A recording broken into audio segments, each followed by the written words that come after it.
Welcome to the week of slightly less big boys. The only week where I talk about figures that aren't as big as last time I did a week of big boys. Well, I guess every week is a week where I don't do that since those were the biggest figures in my collection, but this is the first week dedicated to that. Before we get started, I promised to keep you all informed, so for my amazing patrons, the first check showed up. So you can feel comfortable that I will be able to afford what I need to now. Thank you for all the support through that rough patch. And if you wish to end your patronage now that I can get by on my own, I completely understand, and I am grateful for all that you've done for me so far. That said, honestly, I didn't realize it was 1 year since last time. I didn't even have the bigger light box back then. I had to make that kludged together War for Cybertron box setup. The original week of Big Boys is what drove me to get the bigger box you will see in this video. It is insane how much time has flown since I started my channel, so I almost didn't do one of these this year. Not because I didn't have the figures for it, though this one will be a little different, just because I would have forgotten to do it. So thanks to Optimus Wide for reminding me of the anniversary.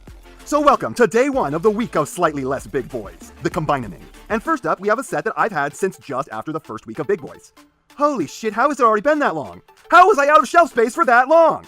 How was it a whole year of piling things up on the floor because I was out of room? By the way, I am really tempted to do a collection tour video now because my new shelving is awesome, but I don't wanna because I like to surprise you guys with videos like this you didn't see coming. Anyways, yes, I have a set for you today that I didn't realize was a knockoff till I checked what this thing's name was to do this video, because I didn't pay attention to that when I bought it. It's Yes Model Guardia/Defensor.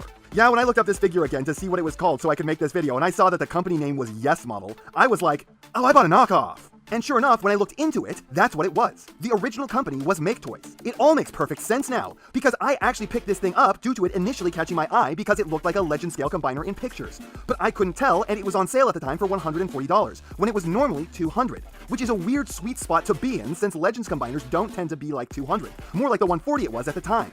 But Masterpiece combiners always tend to cost way more than that.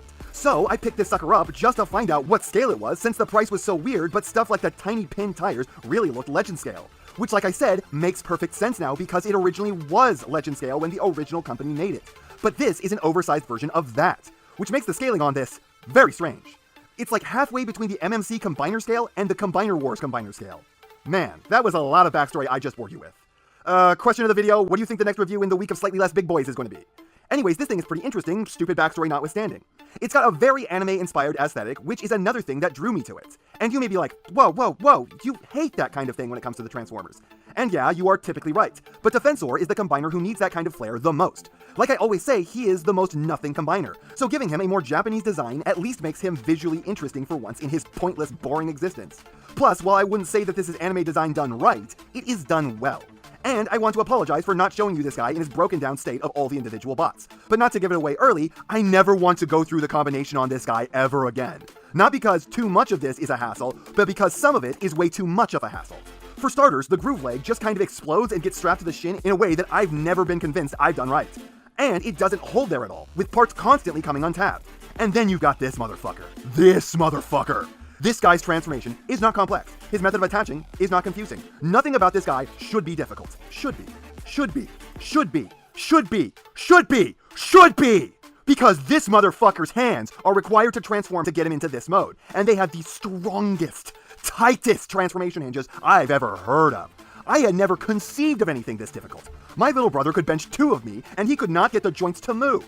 It was to the point where I could see exactly what they wanted, and I thought it was impossible. I fought these joints for 2.5 hours. Just these wrist flaps for 2.5 hours. I watched a whole movie while trying to get these to move. You see, the dumb fucking way these work is that the peg is on a track that's shaped like a cartoon barbell. It pops into the 2 notches at the end of the track to go where it needs to go for the mode it's in. The problem is that the track is like 1/3 too small, and the plastic has absolutely no flex or give. It's like you are trying to shove an entire watermelon through a keyhole. By some miracle and a lot of bruised fingers, I managed to squeeze it through on both arms after hours, but I am never willing to do that again. I will disassemble this with a screwdriver before I transform it like normal again. Which is unfortunate because this set would be decent otherwise if a little on the basic side, with cool and unique designs for each of the characters that make them more interesting than their typically very boring original show counterparts. It's a shame that one aspect of one figure can ruin the whole package so completely. I guess you can just leave him out of team shots as a leg off to the side forever, but that's lame.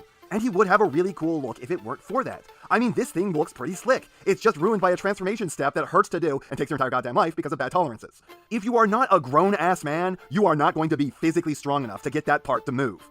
I keep getting stuck on particular subjects, so let's just move on. The design of this is very interesting, with the huge shoes kind of making him look like a toddler, and I'm noticing this for the first time, the bottoms of the feet have rubber pads that give him grip on smooth surfaces.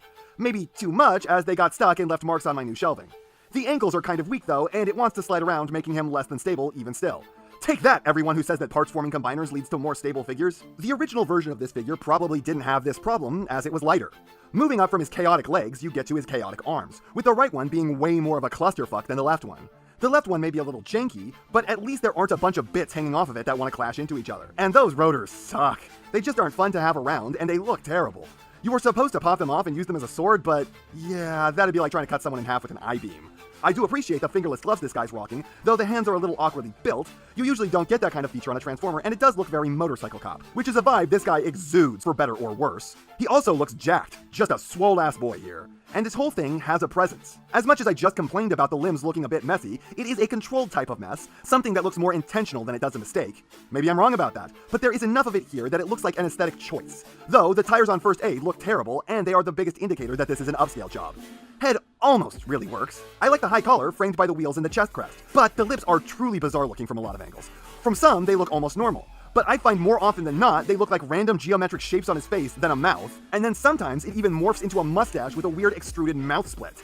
I assumed this looked a lot better when it was a lot smaller. In any event, it does give off the cop vibe with the aviators, and if the lower lip wasn't so weird, the mustache could really fit that. But one last problem with the head is that the helmet seems overly big for it.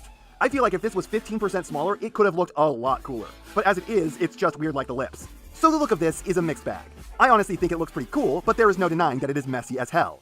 I find myself unable to blame you if you are put off by the way it looks, even if I do in general think this is a better look for old Defensor here. Just makes him more rough and tumble looking with a battle-hungry air, as opposed to his normal dude who just showed up for a day at the office demeanor he usually has. The accessories he comes with are these rocket pods mounted behind his shoulders. They only look good from one angle, and even then, they probably look better smaller. And these cannons that can disassemble into guns for the whole gang, though they are extraordinarily tight, requiring most of them to need a tool. One looks fine, but the other with the weird handle pointing forward looks dweeby as hell. So his accessories are decent, and it's nice that when not in use with the squad that the guns become something for the combiner to use, even if they do end up generic and huge for the smaller guys. But the accessories aren't really something that sell this guy. Posability, on the other hand, is better than usual for most combiners. Head has a lot more range than normal. Shoulders actually get out to a 90, and the joint is mounted at a reasonable location, so that's much better than typical. And these aren't even parts-forming pieces, though the ratchets in them are too weak to hold up the arms if you just let them go. First Aid can do it if you're gentle with him, though only if he's not holding anything. But the blade's arm is hopeless. If these were just a little tighter, they could have been fine like the forwards rotations. Elbows pull way less than a 90, but if you flip the First Aid one backwards and then spin the wrist, you can get an almost full 90, though you have to deal with some wrist hollowness. Hands are almost fully articulated, missing like one joint in each figure, but the thumb is mounted in a very weird and ugly way, though you can minimize that. Hips are restricted going forward, much less so going back, and not at all out to the side.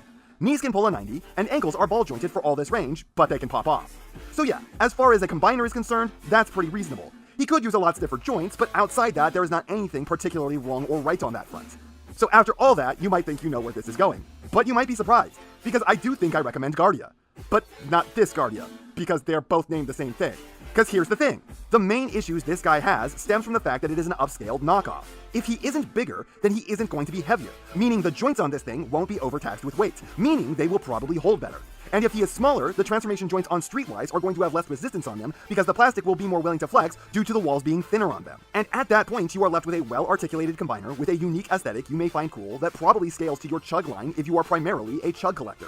If you are a masterpiece collector, however, this becomes a lot harder to recommend, because the version of this that probably works better will be way too small for you. Though this may already be way too small for you. And if that isn't already a deal breaker, its posing is hampered by QC, and Streetwise is hell. The upside is that once you combine them, you can be done with Streetwise forever. So if you want a small official one at this stage, I don't see a reason not to go for it. But probably pass on the bigger one. And that's not half what I have to say, but it's enough what I have to say. And I know you know what everyone else tells you to do at the end of these videos. So if you liked what you saw here, please do that. And if you'd like to take it a step further, then please share this video with any friend you think may be interested. I hope you all enjoyed listening to me waste your time.